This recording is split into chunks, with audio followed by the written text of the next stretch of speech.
Dalam kasih Yesus Kristus, penonton sekalian dimanapun Anda berada, saat ini sebelum kita mulai pelayanan, kita akan menyembah Tuhan dan berdoa. Haleluya Yesus. Glory, haleluya Yesus.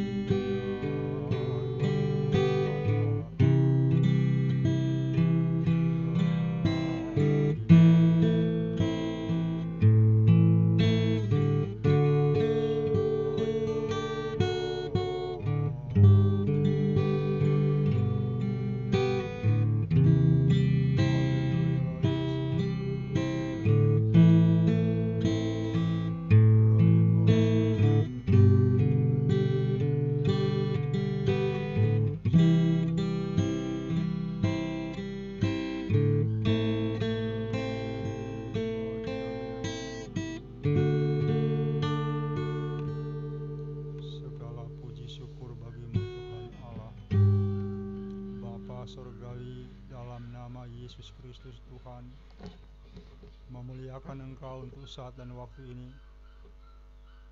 Kuduskan kami, layakkan kami untuk saat pelayanan doa. Engkau Tuhan tolong kami. Tolong kami mengarahkan hati dan hidup kepadamu, berharap belas kasihan-Mu. Kuduskan kami dan segala kuasa yang berbeda, hamba-Mu hadir di dalam nama Tuhan Yesus. Kami akan membuka pelayanan ini hanya dalam nama Tuhan Yesus. Hamba-Mu berdoa, haleluya, amin. Pembacaan firman Tuhan terdapat di dalam kitab Lukas pasalnya yang ke-7 ayat 1 sampai yang ke-10, berkata demikian: Setelah Yesus selesai berbicara di depan orang banyak, masuklah ia ke Kapernaum. Di situ ada seorang perwira yang mempunyai seorang hamba yang sangat dihargainya. Hamba itu sedang sakit keras dan hampir mati. Seketika perwira itu mendengar tentang Yesus, ia menyuruh beberapa orang tua-tua Yahudi kepadanya untuk meminta supaya ia datang dan menyembuhkan hambanya. Mereka datang kepada Yesus dan dengan sangat mereka meminta pertolongannya, katanya, ia layak engkau tolong, sebab ia mengasihi bangsa kita dan dialah yang menanggung pembangunan rumah ibadat kami. Lalu Yesus pergi bersama-sama dengan mereka. Ketika ia tidak jauh lagi dari rumah perwira itu menyuruh sahabat-sahabatnya untuk mengatakan kepadanya, Tuan, janganlah bersusah-susah, sebab aku tidak layak menerima Tuan di dalam rumahku. Sebab itu aku juga menganggap diriku tidak layak untuk datang kepadamu. Tetapi katakan saja sepatah kata, maka hambaku itu akan sembuh. Sebab aku sendiri seorang bawahan, dan di bawahku ada pula prajurit. Jika aku berkata kepada salah seorang prajurit itu pergi, maka ia pergi, dan kepada seorang lagi datang, maka ia datang, ataupun kepada hambaku, kerjakanlah ini, maka ia mengerjakannya.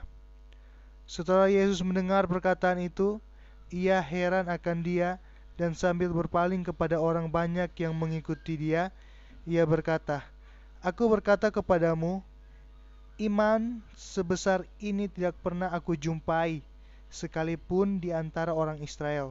Dan setelah orang-orang yang disuruh itu kembali ke rumah, didapatinya lah hamba itu telah sehat kembali. Demikian firman Tuhan. Penonton sekalian, kita mau melihat di sini bagaimana perwira di Kapernaum dalam peristiwa ini. Dia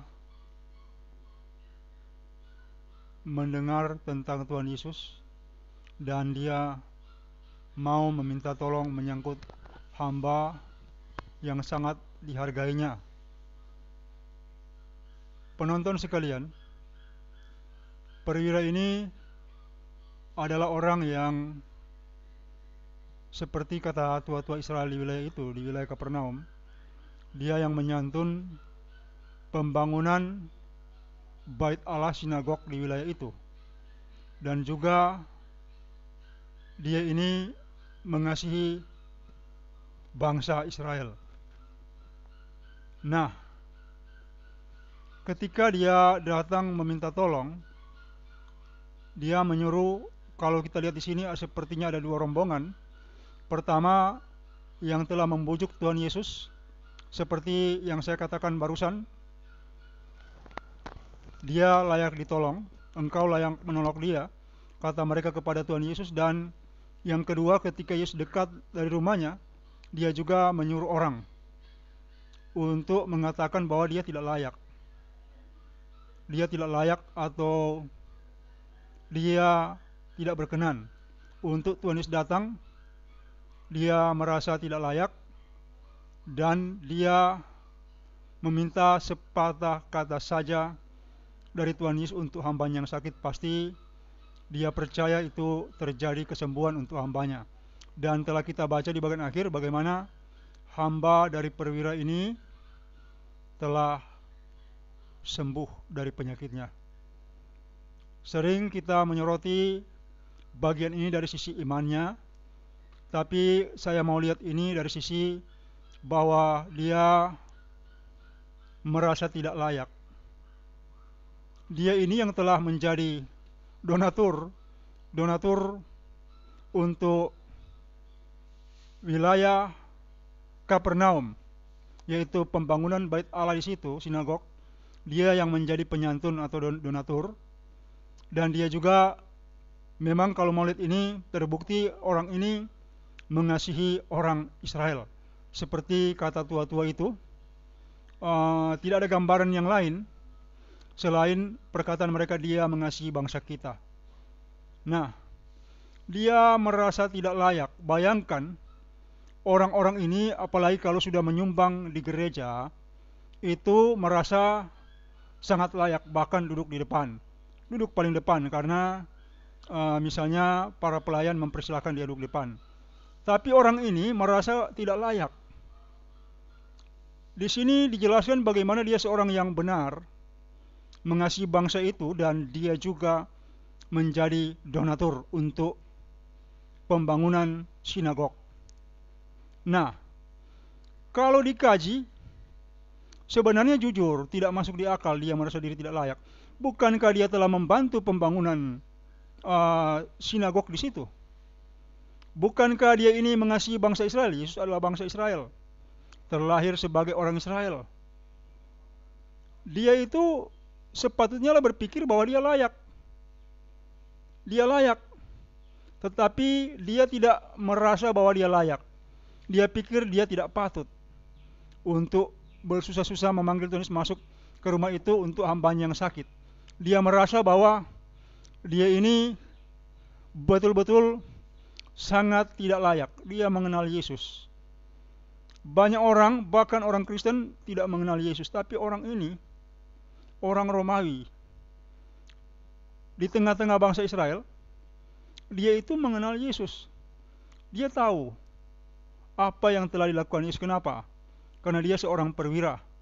Bagaimana misalnya tentara itu, prajurit itu memiliki kecakapan intelijen.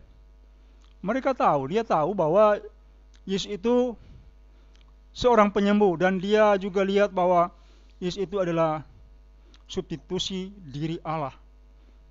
Jadi dia merasa betul-betul sangat tidak layak, atau dia rasa Dia tidak memiliki kepatutan untuk itu. Nah, penonton sekalian, kalau di gereja sekarang orang-orang menyumbang, misalnya dia sumbang 100 juta rupiah. Nah, kalau dia masuk gereja itu, orang-orang cepat mempercayakan dia di depan. Tapi perwira ini memiliki kerendahan hati sejati. Dia memiliki kerendahan hati yang sangat bagus. Sehingga Tuhan Yesus bilang tidak ada di antara orang Israel ini seperti dia. Tidak ada iman seperti itu. Kenapa? Orangnya itu rendah hati, punya hubungan erat antara iman dan kerendahan hati. Iman dan kerendahan hati. Iman dan rasa kepatutan orang di hadapan Allah itu ada hubungannya, ada kaitannya. Dia merasa tidak layak. Kalau dia itu seolah-olah harus memaksa Tuhan itu masuk ke dalam rumahnya.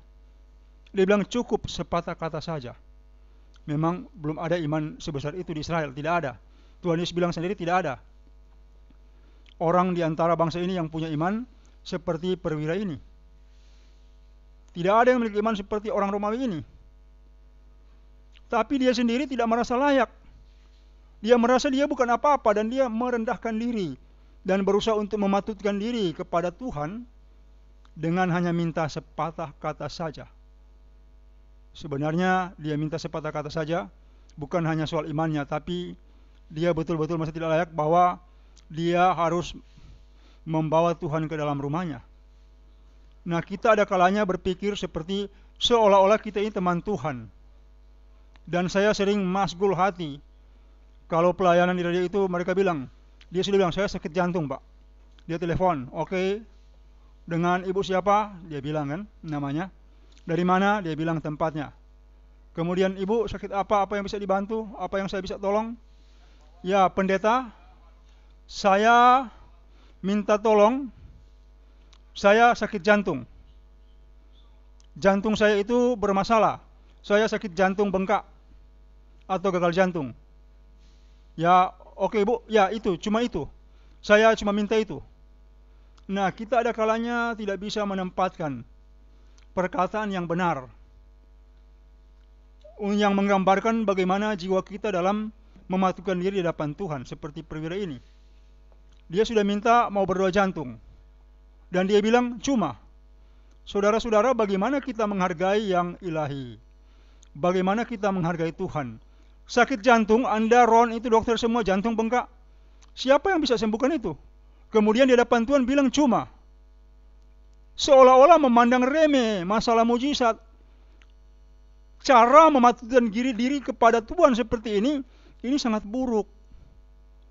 Dan contoh teladan yang harus kita pegang ini adalah apa? Perwira orang Roma ini. Dia mengasihi bangsa kita, kata tua-tua itu, dan dialah penyantun pembangunan bait Allah. Tapi dia merasa dirinya tidak patut. Kita semua rasa Tuhan sebagai teman kita. Kita merasa seolah-olah bahkan kita sejajar dengan para malaikat dan merasa Tuhan itu seperti teman kita. Ini masalahnya. Contoh yang tidak baik dalam kekristenan, masalah moral dan masalah mematutkan diri kepada Tuhan, itu saya lihat sudah kritis. Seorang bapak dia bilang, saya sakit kepala. Sepertinya vertigo. Oh, sakit kepala setengah, saya bilang, iya. Saya juga sakit usus buntu. Saya juga sakit ambeien. Oh ya? Oh ya, iya. Cuma itu yang saya mau minta doa. Cuma itu, bagaimana menghargai Tuhan? Dia sudah minta mujizat terjadi pada dirinya untuk sakit kepalanya, usus buntunya, dan ambeiennya. Tapi dia sendiri tidak dapat menghargai Tuhan. Tidak dapat mematutkan diri kepada Tuhan. Banyak orang berdoa itu tengada ke atas. Merasa dirinya layak. Bahkan mereka mengangkat dirinya itu sangat layak kepada Tuhan. Padahal tidak seperti itu. Perwira ini contohnya. Entahlah kalau di konversi ke uang itu bantuannya bagi berapa besar? Mungkin 500 juta rupiah. Kenapa? Karena zaman itu zaman yang susah. Tapi dia tidak merasa bahwa bantuannya itu ke sinagog itu adalah kunci bahwa dia layak di hadapan Tuhan. Dia tidak pernah berpikir begitu. Dia tidak pernah berpikir seperti rata-rata orang Kristen di zaman modern. Menyumbang 10 juta, 20 juta, merasa dirinya hebat dan seolah-olah Tuhan itu temannya. dan Tuhan seolahnya harus melayakkan dia. Nah, kalau saya merasa tidak juga layak, ada kalanya saya berdoa itu menyembah Tuhan itu, kepala saya itu sudah di lantai, tangan dan kepala saya itu sudah di lantai, bukan lagi di atas, karena saya merasa tidak patut. Tuhan bukan teman saya, Tuhan bukan saudara saya, Dia Tuhan yang empunya kita, Dia Tuhan yang membuat kita, Dia yang mengatur hidup kita. Takdir kita itu ditentukan oleh Dia. Kalau saya merasa saya seperti hebat, tidak, saya tiarap saja. Saya ingat itu Maurice Cerullo, hamba Tuhan Maurice Cerullo. Itu dia kalau bikin KKR, ada kalanya beliau ini tiarap di panggung. Bukan karena banyak orang minta pertolongan dan minta mujizat, bukan. Karena dia merasa dia tidak sanggup dan tidak layak melakukan pekerjaan itu. Saya juga ada kalanya seperti itu. Oh Tuhan, tolong. Jujur saya tidak layak dan saya tidak sanggup. Tetapi kiranya kuasa-Mu lah yang bekerja. Nah, kalau orang Kristen mematutkan diri kepada Tuhan dengan cara yang salah, apalagi dengan kita kan tidak bisa sembunyi kesombongan, keangkuhan kita dari cara kita berbicara, ketahuan ini sombong, orang ini angkuh, orang ini tidak ada kerendahan hati. Bagaimana dia itu menerima sesuatu dari Tuhan? Kan tidak bisa. Bagaimana dia berharap sesuatu terjadi padanya? Tuhan menolong ia, memberi mujizat, tapi dia sendiri cara hidupnya tidak benar. Perwira ini orang Roma.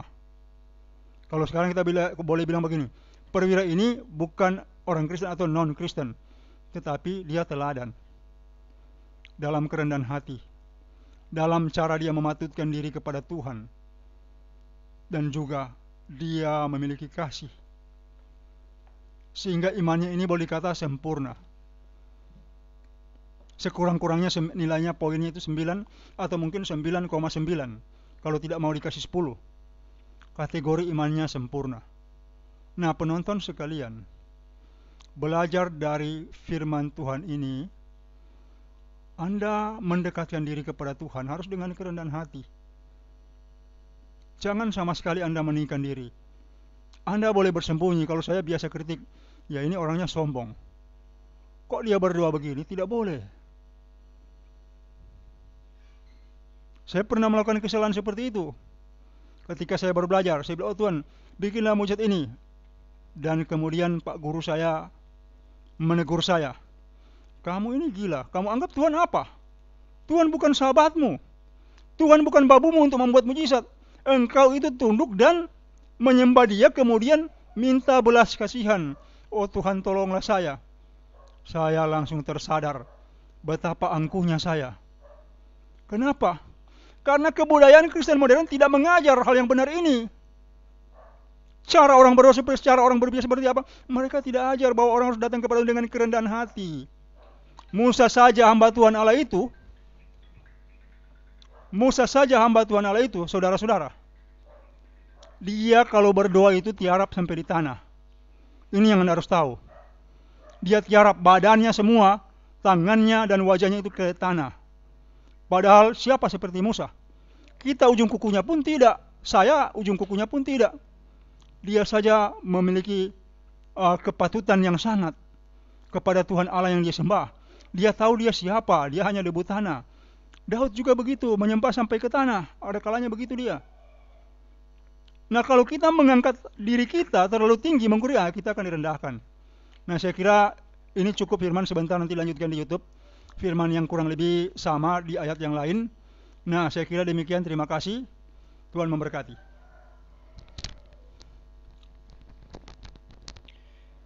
Kita telah diberkati melalui firman Tuhan yang telah dibawakan oleh Pendeta Lefranta Kumansang. Dan saat ini kami membuka pelayanan doa bagi yang mau didoakan, yang mengalami sakit penyakit, serta pergumulan, masalah, dan terikat oleh kuasa roh jahat, dalam via WA 0812 88559499 0812 88559499. Saat ini kami masih membuka pelayanan doa bagi saudara-saudari yang mengalami sakit dalam bentuk apapun dan juga mengalami masalah, pergumulan, dan juga yang terikat oleh kuasa roh jahat, kami masih membuka pelayanan doa. Anda bisa menghubungi kami di via WA 0812 8855 9499. Dan sambil menunggu saudara-saudari untuk menelpon, kami juga akan menanyakan beberapa hal kepada Pendeta Lefran Takumansang mengenai firman Tuhan yang telah kita dengar tadi bahwa, Pak Lefran, saat ini saya mau bertanya. Ya, silakan. Seorang perwira ini adalah seorang perwira yang memiliki iman yang sangat hebat dikatakan firman Tuhan, dan ternyata iman itu tidak bergantung kepada bangsa Israel sendiri. Dengan orang yang bukan bangsa Israel bisa memiliki iman yang seperti itu. Apa yang membuat dia sampai memiliki iman seperti itu walaupun dia bukan bangsa Israel asli? Ya, cara hidupnya. Orang agama apapun dia, tapi cara hidupnya, sikapnya, perilakunya sehari-hari, itu kan menyangkut karakter, sifat, dan tabiatnya yang memang terpuji. Memang ada orang-orang gen unggul di bumi ini. Gen yang unggul seperti Daud itu, seperti Musa. Gen yang unggul itu misalnya seperti Rasul Paulus itu kan ada gen yang seperti itu. Memang mereka orang-orang yang sangat terpuji.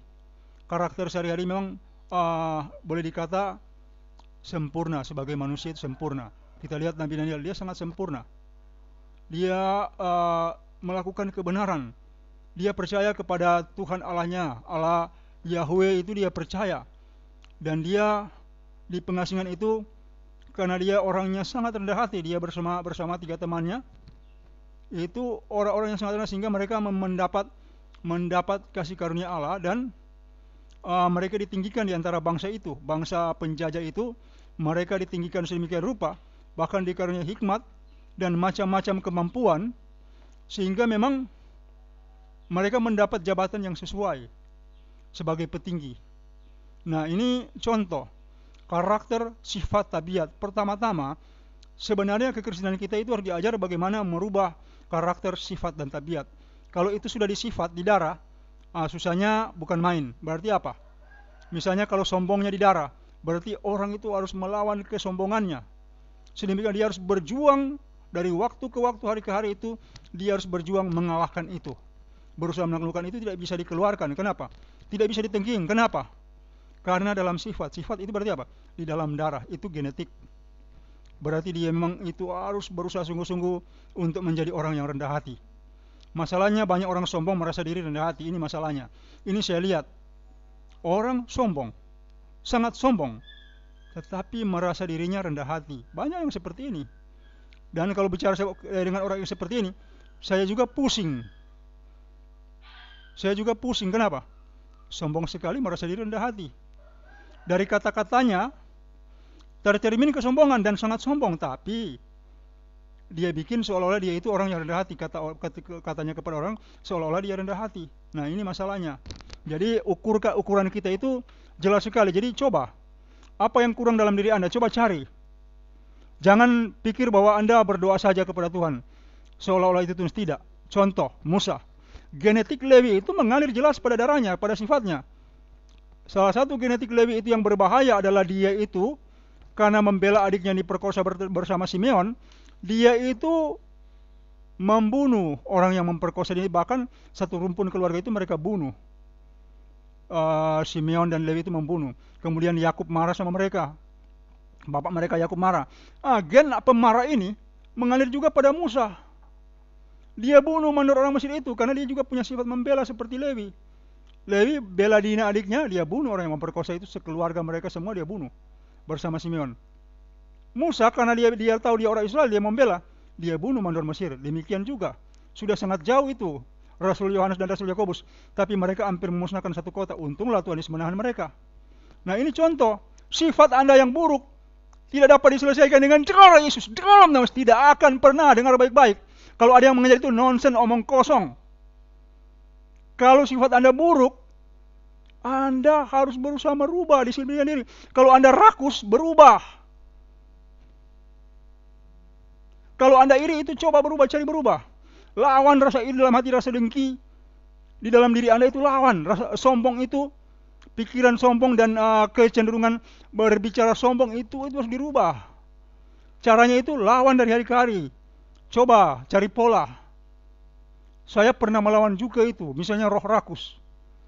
Waktu saya masih sangat muda, saya makan itu sampai 2 piring penuh, bumbung seperti gunung. Saya makan, kemudian saya sadar, astaga, ini roh rakus.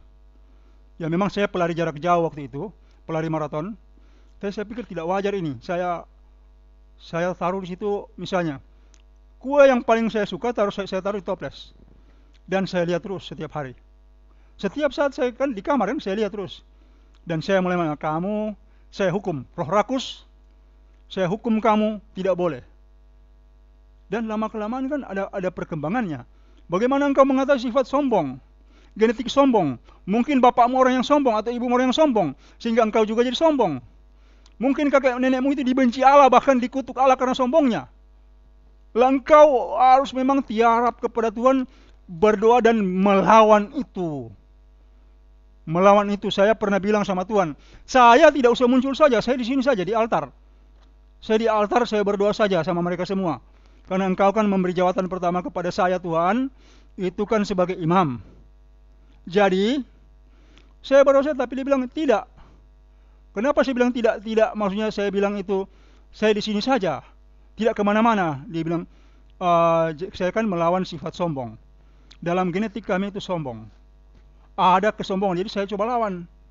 Saya bilang, saya di sini saja Tuhan. Dia bilang apa? Kamu sombong karena tidak mau menjadi sombong. Saya bilang, alamak, bagaimana ini? Bingung juga, akhirnya saya keluar seperti ini. Bukan karena saya mau, karena masalah ketetapan Tuhan. Banyak orang berbicara itu atas dasar maunya sendiri, bukan atas ketetapan Tuhan. Saya tidak mau seperti itu. Besok lusa sebentar Tuhan bilang, kamu berhenti bicara. Saya akan tutup buku, Facebook dan juga YouTube saya tutup. HP saya ganti nomornya supaya tidak dicari orang, itu nggak ada masalah bagi saya. Nah, penonton sekalian, cobalah Anda perang dengan sifat-sifat yang jahat dalam diri Anda. Cobalah perang. Orang seperti Daud telah berusaha perang dengan sifat apa? Sifat maniso atau sifat cabul. Tetapi toh akhirnya dia jatuh juga di tangan istrinya Uria, dan kemudian dia membunuh Uria. Dia melawan sifat itu, tapi toh dia yang siang hari malam itu, 1 hari 7 kali datang kepada Allah, toh jatuh juga dalam dosa. Jadi memang tidak gampang melawan sifat-sifat yang jahat dalam diri kita. Gen yang jahat dan telah terkutuk itu sulitnya bukan main. Tapi cobalah. Ini perwira ini orang yang sangat unggul. Siapa tahu ada di antara Anda yang bisa seperti itu. Silakan, dan kita terus berjuang. Saya sampai ini tetap berjuang untuk sifat-sifat buruk juga dalam diri saya yang lain. Saya berusaha untuk melawan, bukan menengking. Saya sudah berusaha menengking tapi tidak ada hasilnya. Bukan berarti kuasa Tuhan itu terbatas, tidak. Maksudnya masalah ke dalam harus diselesaikan oleh diri kita sendiri dengan cara berjuang siang dan malam. Saya kira ini saja. Tuhan memberkati. Amin.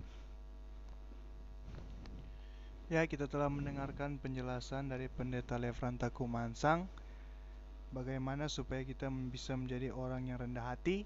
Dan saat ini kami masih membuka pelayanan doa bagi yang mau didoakan sakit penyakit, serta pergumulan masalah dan terikat kuasa jahat, serta yang mau didoakan bagi yang ingin mengalami perubahan hidup dari karakter. Dan saat ini panggilan masuk.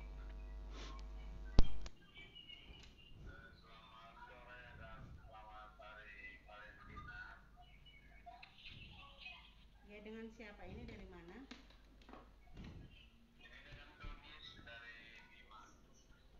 Dari Bima. Apa yang kami doakan?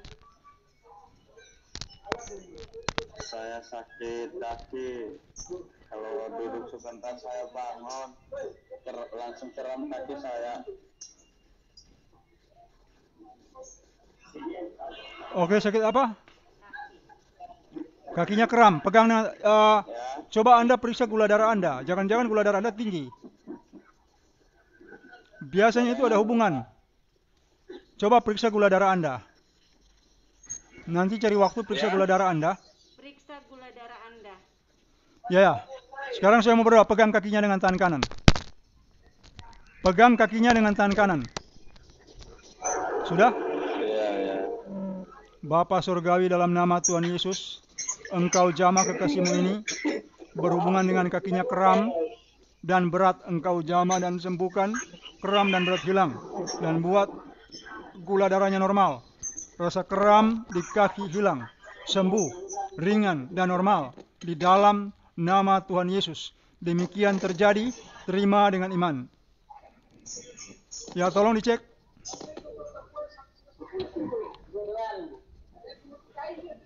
Oh, terima kasih. Sudah? Ya, sudah. Oke, Tuhan memberkati. Amin.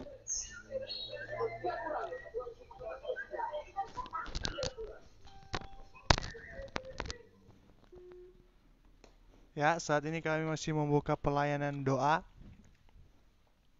yang mau Ya, didoakan. saya mau ralat dulu yang baru tadi bilang, toh. Selamat Hari Valentine. Saya hamba Tuhan tidak merayakan itu. Maaf, bagi saya tidak ada seorang pun yang dapat mengganti kasih Kristus bagi saya. Kalau kasih Kristus dapat digantikan oleh orang lain, ganti saja Kristus itu dengan orang itu. Maaf, jadi Anda tolong berpikir. Jangan ikut-ikut tren. Jangan ikut-ikut tren, kemudian itu membuat Tuhan itu jadi sedih dengan Anda. Terima kasih. Ya, saat ini kami masih membuka pelayanan doa dan saat ini masuk panggilan. Ya, halo.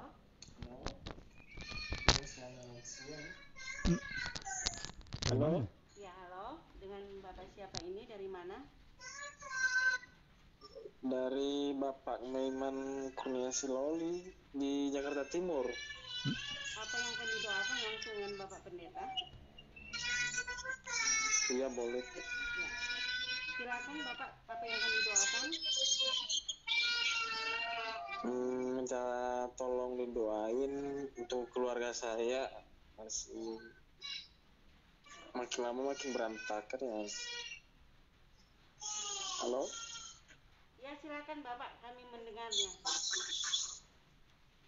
Terus kedua tentang pekerjaan saya. Semoga saya dapat kerja secepatnya. Udah cukup. Halo? Ya, oke. Angkat tangan kanan Anda. Angkat tangan Ya. kanan Anda. Ya. Bapa surgawi, dalam nama Tuhan Yesus, Engkau jamah kekasih-Mu ini berhubung dengan kekacauan dalam rumah tangga di antaranya. Karena kekasih ini belum dapat pekerjaan, maka Tuhan tolong beri ia pekerjaan dalam nama Yesus. Beri ia pekerjaan yang sesuai dalam nama Tuhan. Buka jalan, buka ruang dan buka peluang baginya. Beri ia ruang dan peluang agar ia bersua dengan pekerjaan. Roh sial dan kendala dan roh kekacauan dalam rumah tangga, aku hardik dalam nama Tuhan Yesus, dan buat kekasih-Mu ini mendapat pekerjaan di dalam nama Tuhan Yesus. Haleluya, amin. Amin. Ya, oke, berterima kasih kepada Tuhan Yesus. Ya. Berterima kasih pada Tuhan Yesus. Yang berterima kasih Tuhan Yesus. Amin.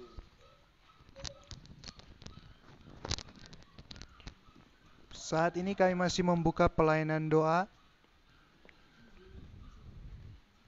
bagi yang mengalami sakit penyakit, pergumulan masalah, serta terikat oleh kuasa jahat. Kami masih memberikan waktu 5 menit lagi selama masih diberikan kesempatan bagi saudara-saudari untuk dapat menghubungi di via WA 0812 88559499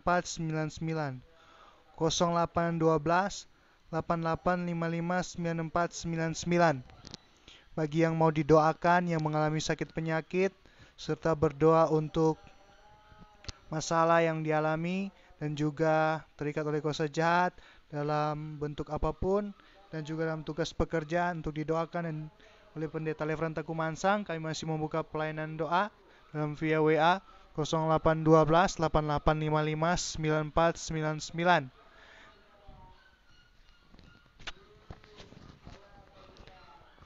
Dan sebentar kami beritahukan akan ada siaran langsung lewat YouTube di channel Lefran Takumansang.